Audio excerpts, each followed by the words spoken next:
Joining us on the program is Bunny Carpenter. She's the GRF president, the Golden Rain Foundation president, and this is what, I think you've been 2-3 years now? Something like that, This is the fourth right? time I've been president. Wow, good for you. Thank you. It's a busy job. Yes, it is. Yeah. And it is a job. It's an employment. Everybody asks me, where are you working? How many? Are you working today? You know. Yeah. So, People don't realize how many hours all our directors really put into, whether you're on the Golden Rain Foundation or any of the mutual boards. It's very time consuming. We have quite a few committee meetings, and of course the Golden Rain Foundation has a very large responsibility in running all the amenities. And today you wanted to talk in particular about really what is the mission statement for the Golden Rain Foundation? right, because I don't think a lot of people understand just exactly what GRF does and what that responsibility is. And as you know, the trust was formed in 1964. And this authorizes Golden Rain Foundation, the GRF, as trustee to operate and manage the trust properties. So basically, we have to understand, what does that mean? So our GRF mission as a trustee is to hold the community properties, the mutual properties, into the trust for the mutual and to provide services to all the residents. So the board oversees some very important services, and that is that the residents can count on. And that is, what do you count on? You count on the bus system, you count on the security, you count on the gates, the cable system, roads, parking, clubhouses, tennis courts, you know, entertainment. It just goes on. And I have to tell you that it's a very exciting job to participate and to be able to provide that type, that this community can provide so much enjoyment for our residents. But as we wanted to talk about the mission of GRF, we also wanted to talk about the commitment, and I think the commitment, yes, there we go. So the commitments to its members, I don't know if anyone ever really thought about this, but we have accountability, we have the decision-making, efficiency, inclusivity, participatory responsiveness, and transparency. So how does GRF undertake that commitment? Right. Okay. So the GRF has a structure. And this structure is very different than the mutual structure. So we have the committee structure is actually made up of members, directors from the other mutuals. And that is so that we have, so that all the boards are working together in order to accomplish, you know, what the residents can enjoy. And so what happens is that they, all together in these committees, they provide the oversight for a specific asset, okay?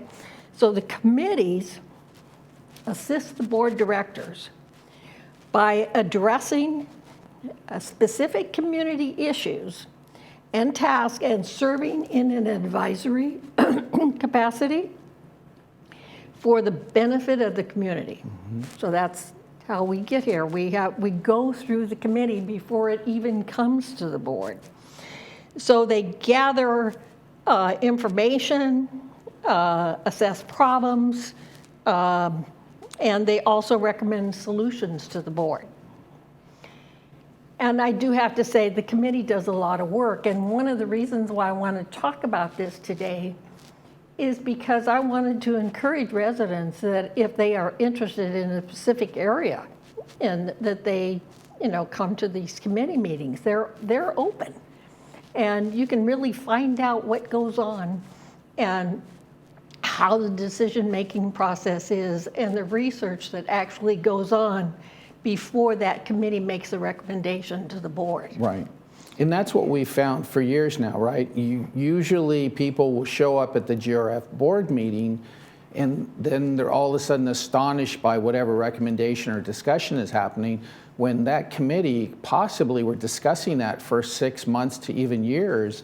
So it's so important that the residents actually participate first in that committee process, depending if you're into tennis or golf or any of the amenities that the Golden Rain Foundation oversees, before it gets to a recommendation to the Golden Rain Foundation Board, because really the board at that point, you would hope, has given the committee their time and done their due diligence to figure out what other, whether it's approved or not approved or what direction that particular topic might be. So, it's a little late in the game sometimes for that kind of discussion. So we want them to get into that as early as possible. Right. Yeah. And so how are we going to help the residents to know when those meetings are? Yeah. So GRF is working on a communication plan for this year, how to be more transparent. And even though we thought we were being very transparent, apparently people are out there, residents are out there saying, well, we don't know when you're going to be talking about these items in the committee. So we now have a correspondent. And so this year, GRF is going to be putting out a newsletter. And we are going to be working with Eileen in regards to our communication plan, so that everybody knows what the goals of GRF are for this year, and also that residents will be notified as to when these hot topics are and when the committee meets. So how exactly we're going to do that hasn't been decided yet. Right. But in this month, we're going to start working on that plan. Right. And we do encourage the residents to watch Village Television. They get to watch your meetings live each first Tuesday of each month. We also have the message board that Village Television operates, and be sure and check those committee meetings. We'll post those as well. Right. And then, of course, the internet. What are some of the hot projects that you believe the GRF will be facing this year? We've got some big hot topics. Okay, I think one of the biggest ones, everybody is asking, what are we going to do, with streaming, and I just have to tell everyone that that's going to be a long process. Will take us years, but we have to grow with it and adjust as we go along. And so the first steps to help with the streaming is changing our internet speeds, and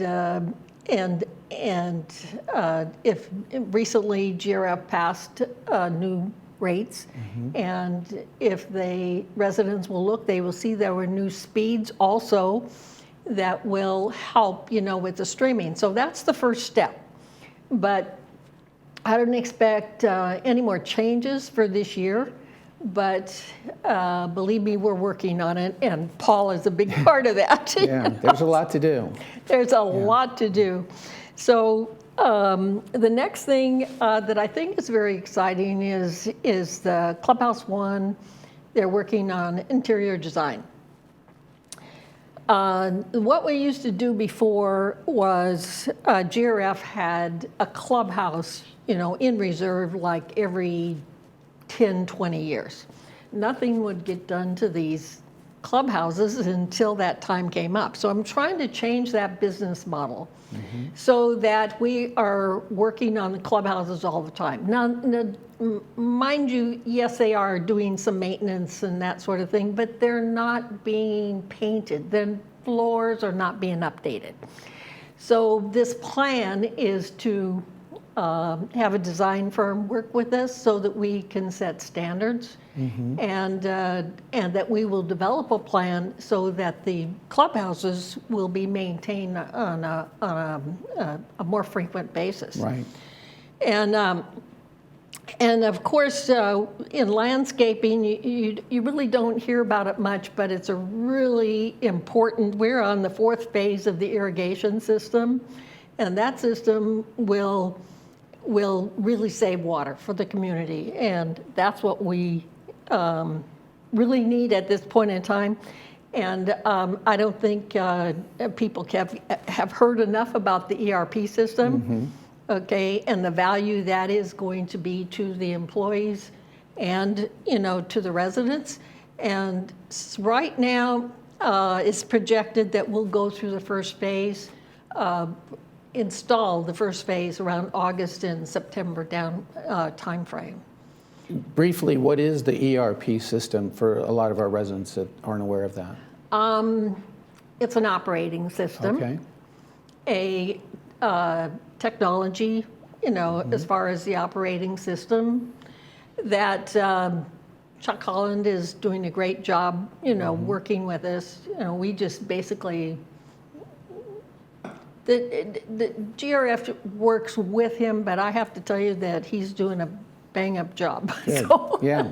So what it's going to do is a lot of the jobs and functions that the employees are doing manually, it will become automatic, and so it will provide more efficiency and save a lot of time.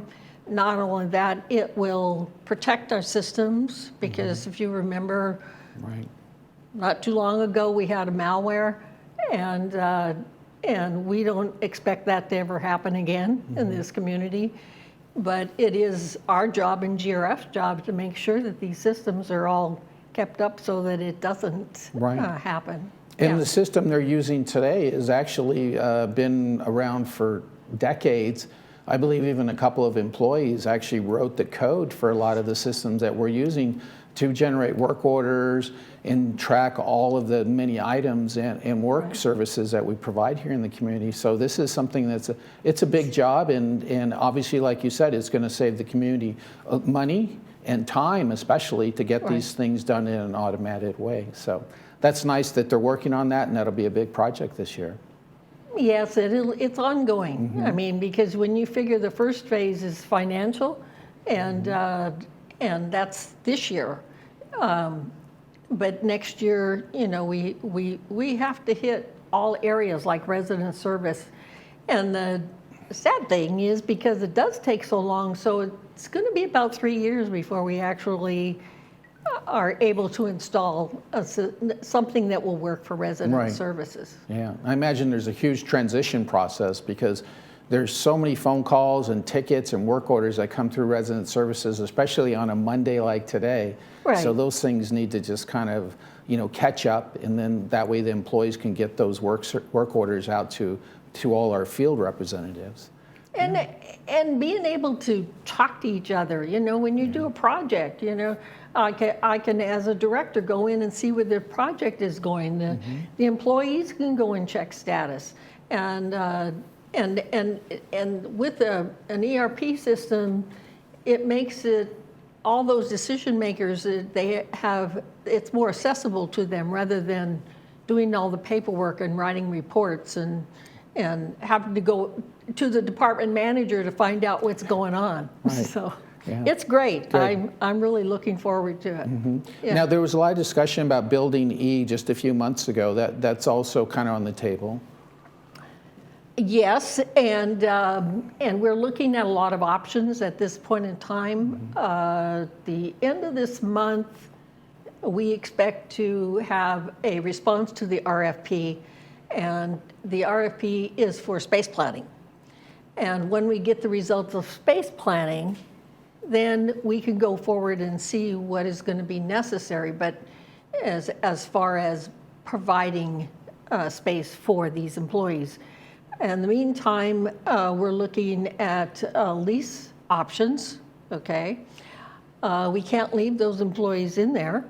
I mean, it's a toxic environment, that's all I can say, And so we'll be having a meeting pretty soon with staff in regards to what they found out in regards to leasing temporarily until we can figure out what we need to do. Okay. And that building is over there across the street in that maintenance yard, correct?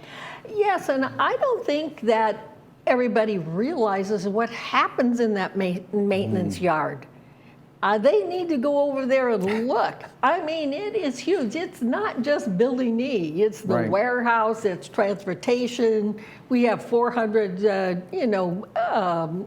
vehicles, although they're not all parked over there. It's the storage for our big equipment.